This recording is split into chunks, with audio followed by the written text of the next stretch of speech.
Olá, seja bem-vindo ou bem-vinda ao canal Compliance Mais. Eu me chamo Eduardo Nunan. Essa é a série LGPD+. Hoje nós iremos falar sobre o controlador e as suas responsabilidades. Fica comigo.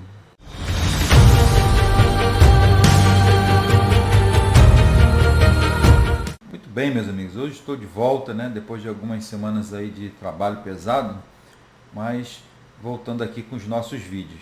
Hoje eu irei falar sobre o controlador. No meu vídeo passado eu falei das relações e diferenças entre controlador e operador, principalmente depois que a NPD lançou o seu guia de orientação sobre esses dois termos.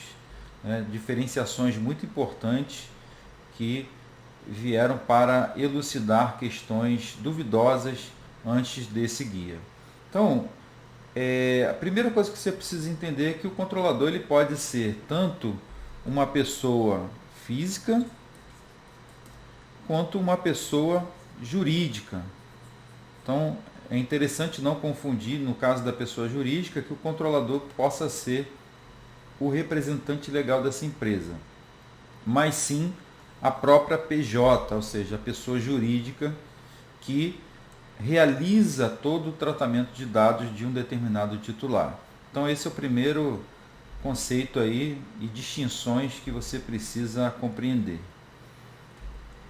Dentro desse ecossistema, conforme eu abordei no meu vídeo passado, eu tenho o controlador que vai receber então dados pessoais de um determinado titular, que confia esses dados a esse controlador em uma relação de consumo, em uma relação jurídica qualquer, e esse controlador então ele passa a ser responsável pelo tratamento desses dados.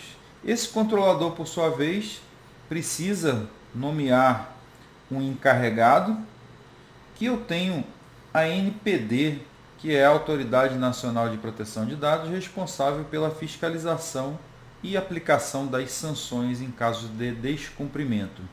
E eu tenho por último aqui o operador, que é aquele agente de tratamento que poderá ser contratado pelo controlador para executar uma cota de processamento da qual esse controlador não possui competências ou recursos, ou que interesse sobretudo a questão estratégica de não executar e sim delegar ou transferir a execução de parte desse processamento.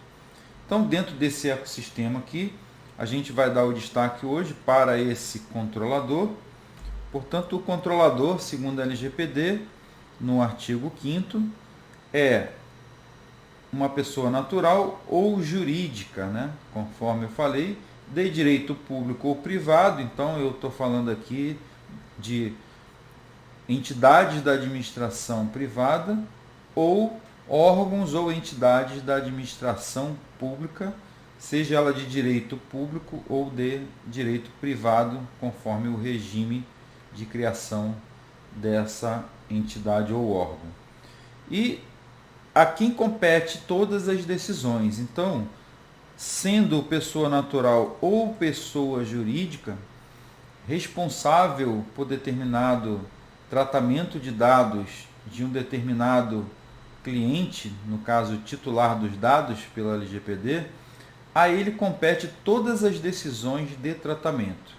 Então vejam que a responsabilidade desse agente de tratamento é relevante e importante. Eu trouxe aqui apenas alguns exemplos para ilustrar, para que vocês possam entender, por exemplo, de que no caso de uma relação entre controlador e operador, a decisão sobre esse tratamento recai sempre sobre o controlador. E o operador, nessa relação, é apenas um executor por determinação ou orientação desse controlador. Então, a decisão sobre definição de finalidade para o tratamento dos dados cabe ao controlador. E essa finalidade, ela precisa ser selecionada, porque pela LGPD não há mais a possibilidade de realizar o tratamento de dados pessoais de um determinado titular sem que se encontre uma finalidade e uma finalidade legítima. Essa legitimidade, ela se vincula à própria boa-fé, ao princípio da boa-fé, no caso a boa-fé objetiva, que está vinculada, por sua vez, a requisitos legais e a preceitos éticos, morais ou estratégicos. O fato é que a finalidade precisa ser selecionada por esse controlador, então a decisão de seleção de qual finalidade e legítima que será utilizada, qual é a base legal que sustenta aquele tratamento, são decisões que cabem exclusivamente ao controlador. Eu tenho aqui, por exemplo, nas operações com os dados, porque quando a lei fala de tratamento de dados, ela está falando de qualquer operação sobre os dados, mas a coleta é uma dessas operações mais evidentes dentre as operações de uma empresa. Então, aqui no caso, cabe ao controlador decidir, por exemplo, dessa coleta, como ela será realizada, de quem ela será coletada, ou seja, qual é o seu cliente, qual é o seu público-alvo dessa coleta, qual é o conteúdo. Então, esse conteúdo, é observado aí os princípios da LGPD, naturalmente, que eu já abordei em outro vídeo, precisam ser definidos pelo próprio controlador. Então, nada disso aqui é decidido pelo operador de dados, mas sim pelo controlador. Então, o controlador decide ainda para quem esses dados poderão ser divulgados, compartilhados ou transferidos.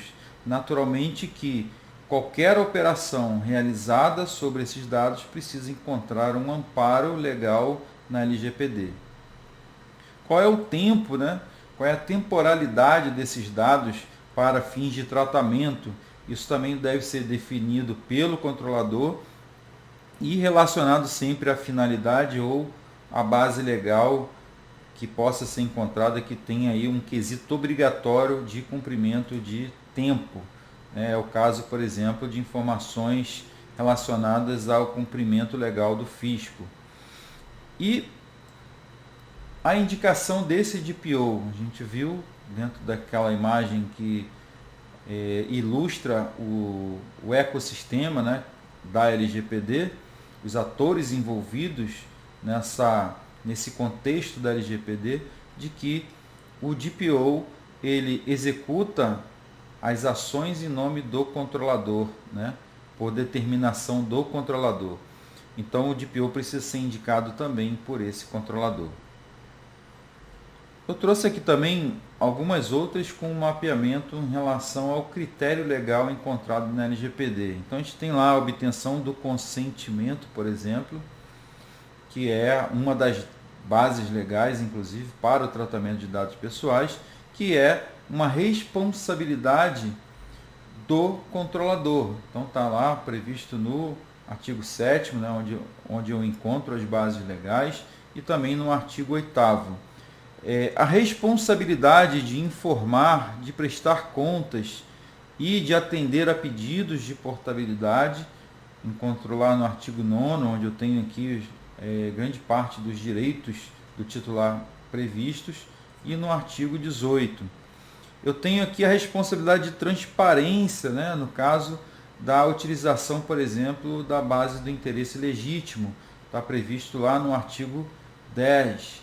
Então, eu tenho aqui diversas obrigações e responsabilidades previstas nos artigos que estão aqui relacionados na coluna logo ao lado. Então, eu tenho aqui a manutenção dos registros de operação, principalmente quando se adota a base de interesse legítimo do controlador. Nesse caso, é obrigatório manter esses registros.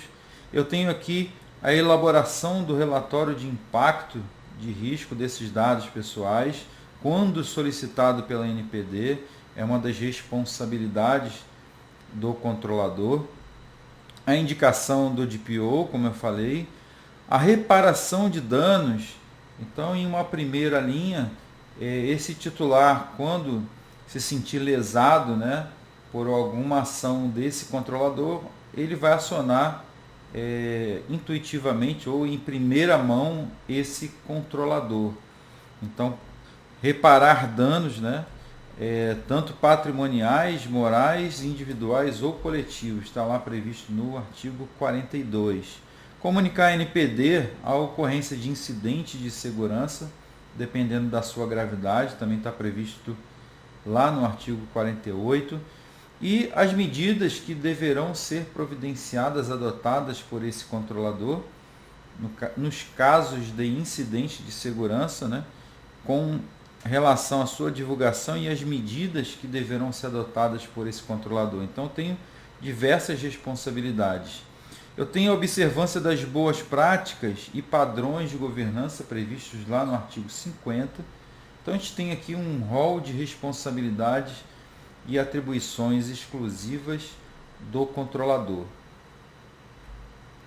Então, como eu falei logo no início do vídeo, eu posso ter aqui uma relação, né, entre controlador e operador. Então, eu tenho aqui um titular dos dados que possui uma determinada relação com esse controlador, onde esse controlador recebe os dados desse titular e passa a tratá-los. Então, toda e qualquer decisão sobre esses dados passam a ser do controlador. Então, supondo aqui que eu tenho um controlador, que seja aqui uma pessoa jurídica qualquer, e essa pessoa jurídica ela está organizada em várias áreas internas, onde eu posso ter, por exemplo, o RH, eu posso ter aqui a área de marketing, eu posso ter a área de TI. Então, imagine que em algum momento essa pessoa jurídica ela não possui mais competência ou é insuficiente para tratar determinado conjunto de dados, ou ainda que houve uma decisão estratégica de transferir parte ou até mesmo todas as ações realizadas em um determinado setor, passe a transferir cotas de processamento para uma outra pessoa jurídica ou pessoa natural, também pode ser o operador. Então imagine que essa pessoa jurídica decidiu que é mais interessante contratar uma empresa para realizar o tratamento ou as operações de tecnologia da informação e transfere isso por meio naturalmente de um contrato a um determinado operador. Então, supondo que esse operador também é uma pessoa jurídica que vai ter lá possivelmente o seu RH, o seu setor de marketing e até o seu setor de TI. Ocorre que esse operador pode ser uma empresa, né, especializada no tratamento de dados ou na prestação de serviços na área de tecnologia da informação e assume todo ou parte da cota de processamento da área de tecnologia da informação desse controlador. Então, nessa relação contratual, eu tenho aqui responsabilidades compartilhadas. Então, o operador, nesse caso, fica responsável por executar apenas essa cota de processamento que está prevista nesse contrato. Portanto, ele é responsável ou corresponsável, conforme as situações específicas previstas na legislação, em relação a esse titular. Em primeira mão, esse titular aciona esse controlador caso haja qualquer tipo de dano ou reparo a ser feito em prejuízo desse titular. Portanto, o controlador ele passa a ser responsável por reparar esses danos, mas não o impedindo de uma ação regressiva caso esse operador participe dessa ação que gerou o dano ao titular. Portanto, o controlador ele pode acionar esse operador a fim de reparar de forma solidária esse dano. E esse operador, será que ele pode se tornar controlador em algum momento? Certamente que sim. No momento em que esse operador passa a ter dados de um determinado titular, pelo qual ele passa a ser o tomador de decisões, esse operador, para esse titular, passa a ser o próprio controlador. E em relação a essa relação contratual, ele assume o papel de operador. Então, o operador ele pode, naquilo que executar de forma independente, que não seja em nome de algum outro, de nenhum outro controlador, nenhuma pessoa jurídica ou natural, ele se torna então controlador sobre os dados pelos quais ele opera em relação a titulares de dados. Então eu tenho aqui um contexto em que eu tenho aqui atribuições e responsabilidades muito bem definidas pela LGPD. Senhores, essa aqui é uma pequena retomada, a gente vai falar um pouquinho mais sobre temas relevantes nos próximos vídeos. Forte abraço, saúde a todos e até a próxima.